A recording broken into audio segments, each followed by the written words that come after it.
Entonces, hoy día vamos a hablar sobre la retroalimentación de la guía sobre división celular. Pero antes de entender esta parte, nosotros, ¿cierto?, tenemos que saber las etapas o los procesos que ocurren antes. Por ejemplo, ¿cierto?, la etapa G1, que tiene que ver con el aumento del citoplasma y por lo tanto duplicación de todos los organelos celulares. Luego, en la fase S, hay una duplicación del material genético, ya que S significa síntesis, ¿ya? Por lo tanto, el ADN va a aumentar al doble.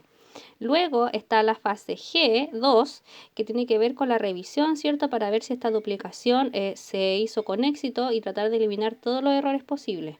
Y luego viene la fase M, ¿cierto? Que tiene que ver con la división celular.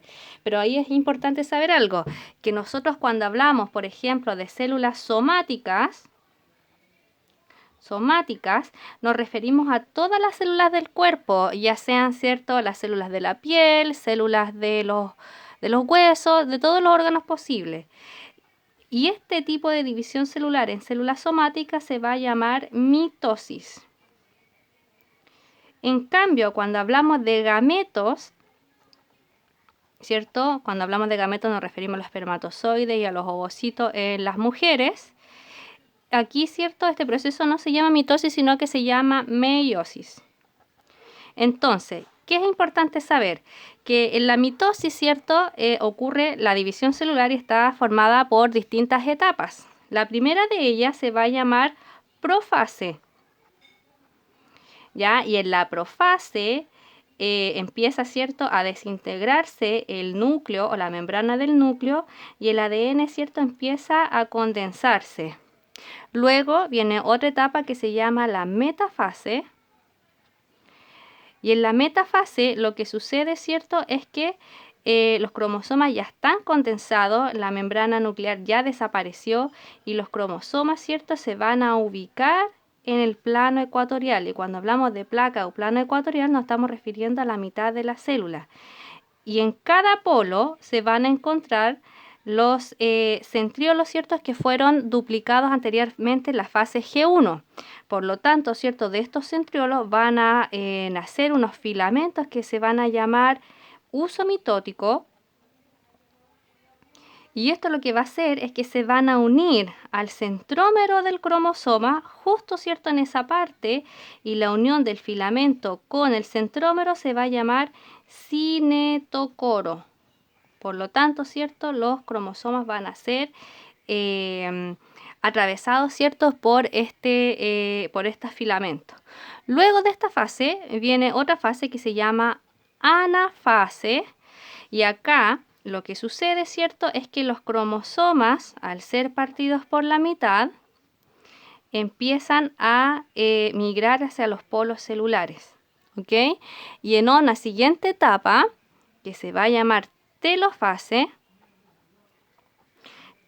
¿cierto?, acá ya, ¿cierto?, la célula va a empezar nuevamente a formar sus nuevos núcleos y el ADN va a empezar a descondensarse. Por lo tanto, cuando ocurre otro proceso que se llama la citocinesis o citoquinesis, es cuando ya definitivamente, ¿cierto?, las células se separaron y se formaron dos células. ¿Cuál es la característica lo importante? Que estas células, que son hijas, van a ser iguales a la célula que les dio origen.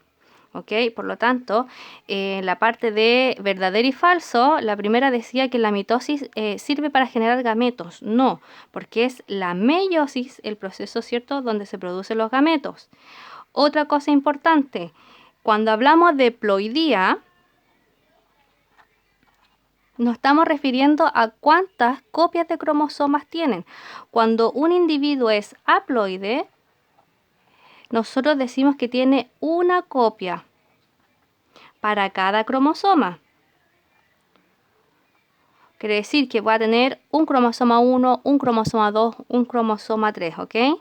Por lo tanto, nosotros lo representamos con una N minúscula. Y cuando hablamos de diploide, recuerden que diplo significa 2, hay 2 copias para cada cromosoma. Y por lo tanto, nosotros lo vamos a representar como 2N, ¿ok? Eso es importante. Por ejemplo, si yo digo que un individuo es N igual, no sé, 3, Eso quiere decir que este individuo, ¿cierto?, va a tener 3 cromosomas. 1, 2 y 3.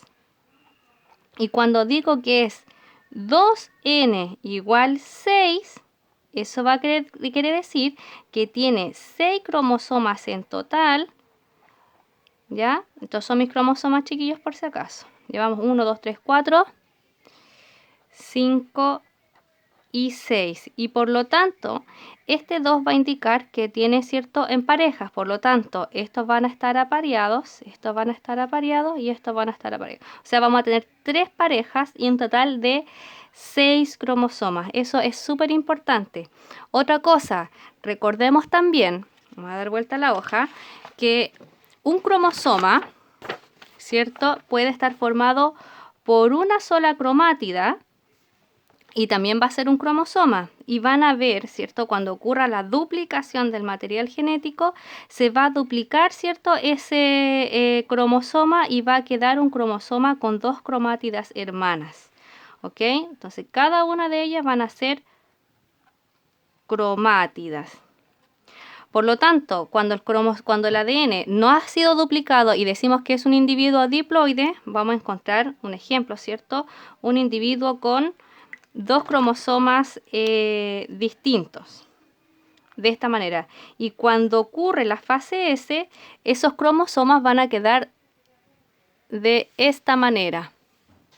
Vamos a ver si se enfoca. Ya, vamos a quedar de esta manera. ¿Ok? Y es así, ¿cierto?, que ocurre este proceso. Ahora, ¿cuál es la importancia de la mitosis, chiquillos? La importancia de la mitosis básicamente es, ¿cierto?, poder regenerar los tejidos, ¿cierto? También van a servir como reproducción, pero obviamente para los organismos unicelulares, ¿cierto?, como ustedes ya conocen algunos, también va a servir para el crecimiento celular. Crecimiento. Por lo tanto, cuando usted tiene 5 años, no tiene la misma estatura, por ejemplo, de cuando tiene 20 años, y eso ocurre, ¿cierto? La estatura ocurre gracias a que han ocurrido mucha mitosis en sus células y por lo tanto usted aumentó de tamaño porque aumentaron las células, ¿ok, chiquillos? Eso es importante que lo tengan claro. Esto básicamente se trataba la guía y acá está toda la explicación. Hagan las correcciones correspondientes y luego me envían a mi correo todo lo que tienen que hacer, ¿ok? Así que nos vemos, chiquillos.